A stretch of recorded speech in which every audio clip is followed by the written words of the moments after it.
ছোটবেলা থেকে শুনেছি অল্প জিনিসেই খুশি থাকতে হয়, কিন্তু আমার বোনকে বোঝাবে কে? কেন বলছি এই কথা? তবে শোনো, আমি ওকে ভালোবেসে একটা ওয়াল হ্যাঙ্গিং বানিয়ে দিয়েছিলাম।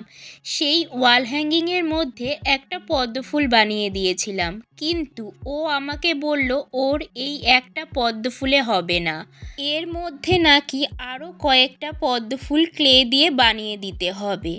এবার বোঝো কাণ্ড। অবশ্য আমি ওর এই আবদারগুলো মাঝে মধ্যে ফেলতেও পারি না জানো, তাই অগত্যা একটা পদ্মফুলের কুঁড়ি এবং পাতা বানিয়ে দিলাম। তোমরা দেখে জানিও তো যে এবার ভালো লাগছে কিনা। আর এমন ধরনের নতুন নতুন ভিডিও পেতে প্লিজ আমার চ্যানেলটিকে সাবস্ক্রাইব করে রেখো। তোমরা যদি সাপোর্ট না করো তাহলে কিভাবে এগোবো বলো? প্লিজ একটু সাপোর্ট করে পাশে থেকো।